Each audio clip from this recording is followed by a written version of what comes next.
At UFC 300, Charles Oliveira is going to be facing off against Arman Tsarukyan. Everybody knows that.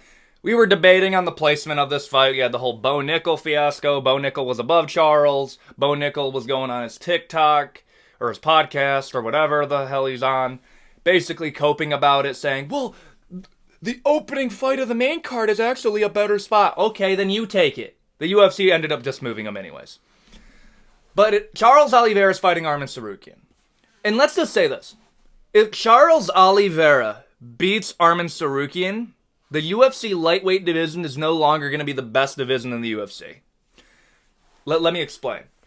Right now, the three best divisions in the UFC is the lightweight division, the featherweight division, and the bantamweight division.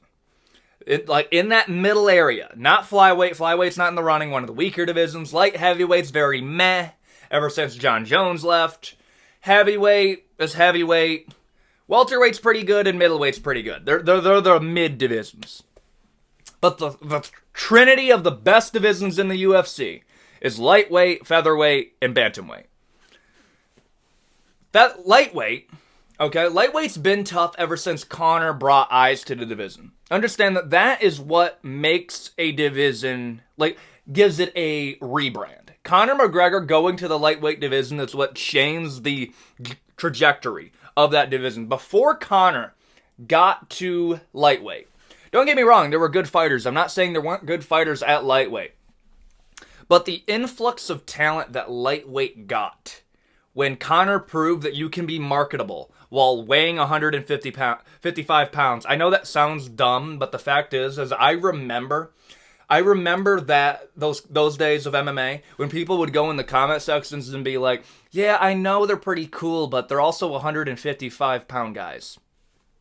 I'm sorry, that's just how it was back in the day.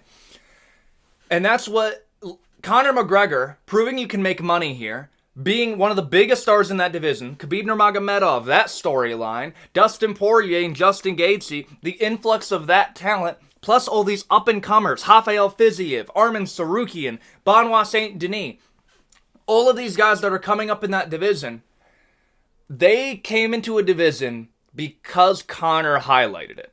Featherweight's always been pretty tough. Featherweight, in my mind, before lightweight was as stacked as it was, a lot of that talent was in featherweight. You had Conor McGregor coming up, undefeated Conor McGregor coming up in the featherweight division. Jose Aldo running that division. And Jose Aldo brought a lot of the talent up in featherweight because everybody had to compete with them. Prime Chad Mendes. You also had Uriah Faber around in that type of area.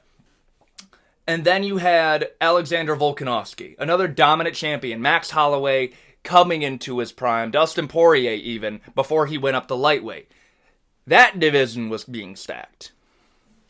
And then now, we're in a situation where O'Malley is bringing the marketing dollars to a division that never had it before. The bantamweight division. And that is going to pull talent into that division. That division has always been very underrated in the history of the sport.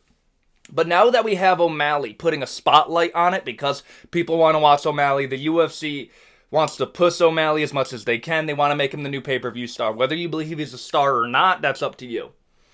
But understand that division was already good. And now with that spotlight, in the next coming years, you're going to see a lot of influx of great talent like Song Yadongs, like Umar Nurmagomedov, Kyler Phillips, another great guy that just got into the rankings of that division. That division's going to go stacked in the future. But lately, when we've been looking at lightweight, you had Rafael Fiziev fighting Justin Gaethje. A fight that many people thought Justin Gaethje was going to lose. Justin Gaethje was on the way out. Fiziev was on the way up. And Justin Gaethje does something that rarely happens. The veteran beats the up-and-coming big bad prospect. Beats Rafael Fiziev where he's good, learns how to wrestle for the first time in his entire career, wins.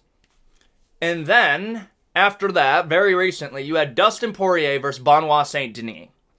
Benoit did good in the first round. His stock went up, but Dustin Poirier proved he still got the dog in him and beats Benoit Saint-Denis.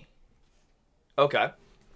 So, another up-and-coming prospect below the age of 30 has come into a division and just been humbled by the golden age of lightweight. Okay. Now we have Charles Oliveira versus Arman Tsarukyan. Arman Tsarukyan is 27 years old right now. He is coming into his prime. Charles Oliveira, in that golden age of lightweight, is going to have to fight him. If Charles Oliveira beats Arman Tsarukyan, that would be the third prospect in a row that has lost to the golden age of lightweight. If that happens, I am no longer hyped for this next generation, because who else do we got? Renato Moicano's in his 30s. Paddy Pimblett? Really? You think Paddy's going to become a champion? Drew Dober? Kind of. Drew Dober's kind of hype, I'll admit that. Jalen Turner? Jalen Turner's barely a lightweight and lost to Dan Hooker. Again, golden age of lightweight. I think the last generation, I am going to say the last generation because the new generation's coming in, the last generation of lightweight is going to be going down as one of the best gens in the history of the UFC. Your Dustin Poiriers, your Dan Hookers, mix in a Justin Gaethje, even your Khabibs and Connors. Islam's in that in-between, in his 30s. We don't have a lot of time with him. But understand, within the next 5 years, like 3 to 5 years, Charles is going to be done. Dustin's going to be done. Michael Chandler, Connor, Islam Makhachev, Justin Gaethje. They're all going to be out of the lightweight division, leaving room for the up-and-coming prospects that they beat. Understand, the UFC wants the prospects to beat the veterans because that continues the business. They can use the old stars to market the new one. That is how they've done this business model. But when the veterans beat the prospects, you're no longer hyped for the prospects because let's be real here, a lot of MMA fans, we do already glorify the old age of MMA, the last generation of MMA, our Forrest Griffins, our Anderson Silvas. We like to think they were better than they were, but the fact is talent overall has gone up.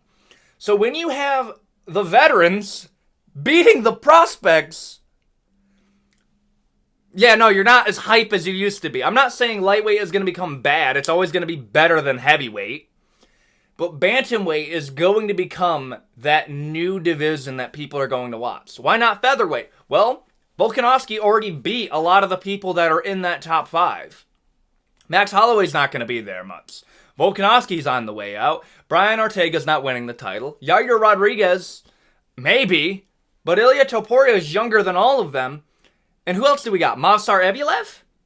Bryce Mitchell? No, okay. Featherweight's going to go down in stock. Lightweight's going to go down in stock. And bantamweight is going to be the new best division in the UFC. Because the golden age of lightweight is so stacked that it's beating out all the prospects. If Arman Tsarukyan can beat Charles Oliveira, maybe that'll change. But the next generation is coming, whether you like it or not. And eventually they will beat the veterans. But if Charles Oliveira beats Arman Tsarukyan, the hype for the prospects is going to be at an all-time low. Fraud check, Benoit Saint Denis. That is what trends after these. Rafael Fiziev, fraud checked. Benoit Saint Denis, fraud checked. Jalen Turner, Gamrot, fraud checked. That's what's going to happen if Arman Tsarukyan loses to Charles. A fight that Charles can win. I just wanted to give my thoughts on there. What I think about this up-and-coming generation of lightweight.